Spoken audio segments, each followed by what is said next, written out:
This is KGW News at noon. Welcome to the News at Noon. I'm Nina Melhoff. Gun violence, a growing problem in Portland. And last night there was yet another shooting. Portland police telling us this one was around Southeast Powell and 125th Place. You can see all the police there. One person was shot and taken to the hospital. We still don't have many details on this or the condition of that victim. The Clark County Sheriff, meanwhile, addressing a different shooting that happened this past Sunday. Deputies say 28-year-old Kafin Carew was shot after he aimed a gun at deputies. And during the shooting, a nearby home was riddled with bullets. In a statement, the sheriff said in part, quote, "We are trained to be aware of the backdrop, crossfire, and surroundings. However, in a split-second life and death decision, deputies must weigh the risk to themselves and others and the totality of circumstances when applying force. I'm concerned about those that experienced property damage in this incident and have aggressively sought to facilitate arrangements for damages to be fixed or compensated." A Southeast Portland man was the victim of a robbery at gunpoint, and after he tried to get away, he says the suspect ran him over.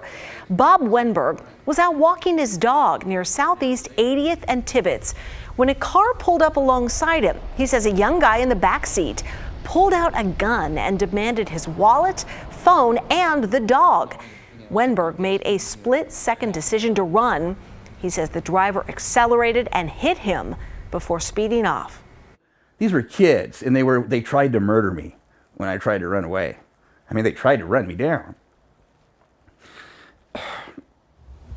It's emotional. Well, all I could think of was my wife. I was like, they're gonna kill me, and she's gonna be alone. That is awful. Now Wenberg, he's recovering. You can see he has a broken leg and lots of bumps and bruises. He's filed a police report. Detectives are looking into it. Now to coronavirus, where thankfully there is some hopeful news. Researchers are predicting Oregon will actually reach herd immunity in just over 2 months, although a lot more people will likely get infected along the way. OHSU data scientist Dr. Peter Graven even gives a specific date of December 26th. Herd immunity means 85% of the population either has to be vaccinated or get natural immunity through getting COVID. Since September, cases have been going down in Oregon, but he predicts another 177,000 Oregonians will test positive for COVID between now and the end of the year. I would estimate probably around 700 deaths, in fact. And so, that to me is not really a relief. That's going to be more people that are going to have to go through this. At this point, Graven says it's unlikely we'll see a surge from a new variant, but that could also change at any time. Now to the staffing shortages, because Beaverton School District is in such dire straits, they are now offering cash incentives to keep people in their jobs and to try and get new people. So for staying in their current roles, folks in Beaverton schools will get $500 cash. The district also offering the $500 incentive to most new hires.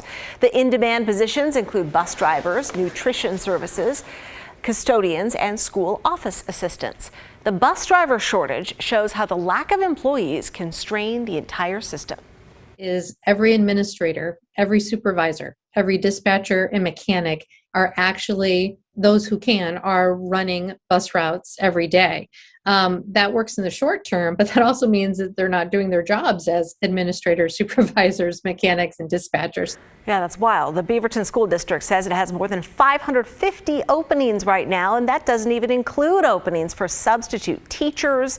And subs sadly are not eligible for the cash incentive right now. Beaverton Schools officials also say the vaccine mandate did not have a huge impact on their worker shortage. Only 15 full-time employees are on unpaid leave right now, and some of them are expected back after reaching full vaccination status. The struggles for one Portland business go far beyond the pandemic. Fire destroyed the Portland garment factory earlier this year, but as Catherine Cook reports, it also revealed just how much the community cares. It was 6 months yesterday. For Britt Howard, the last 6 months felt like a lifetime. 6 months since losing her life's work. A 3-alarm fire destroyed her business, Portland Garment Factory, on Southeast 79th. Police arrested a woman for arson. The community rallied That we didn't forget at all about how everyone showed up. and raised $125,000 for Howard. Last month, she moved her business, which creates clothing and soft goods, into its new home. Our new space is amazing and dreamy. The building on Southeast 97th is bigger. It has solar panels and multiple levels for quieter workspaces. That night, I think I put my roller skates on, and we roller skated, and a lot of different friends came over, and we popped some champagne. Howard is grateful for all of it, especially her employees. People, oh, you're here today. I thought you were working from home. Oh, I had to come in.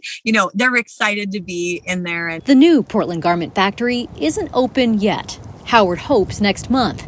Like so many businesses know, supply chain issues are making things tough. so we've had so many setbacks, and now I'm in a bigger space. It's more expensive, and there's a lot more pressure, believe it or not. So my hope is that we figure it all out and that we can keep doing what we love to do. Like giving back to the community. Portland Garment Factory was one of the first to mass produce and donate face masks. They've also made coats and blankets for donation drives. It's easy to see why so many people helped them. We can't wait to host people in our new space and be able to say thank you in person. Catherine Cook, KGW News.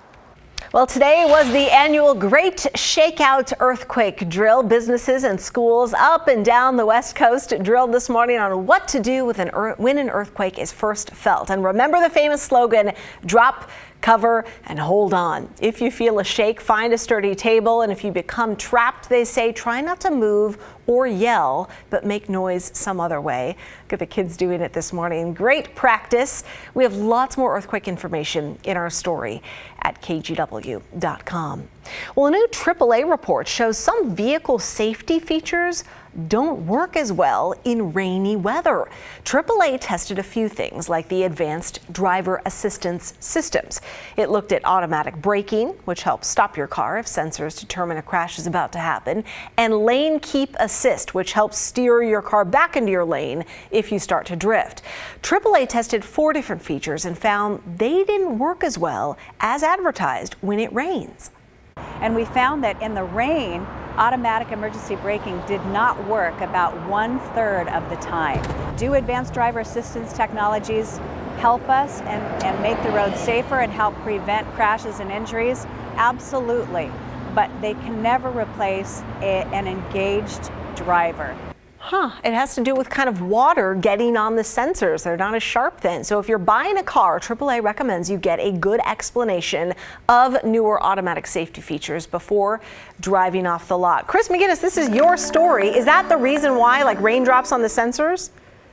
Yeah, that's what they think. Yeah, Okay. and in fact, in the complete story, one of the gentlemen that we talked to, talks about driving his Honda up into the mountain in the snow, and the sensors just shut off because they get crusted in snow. So yeah, buyer be aware. You've got to take some ownership in these technologies that you get. They're all there to help us be safer drivers. But as that AAA spokesperson said, you still got to pay attention. We're not riding in flying cars and on autopilot just yet.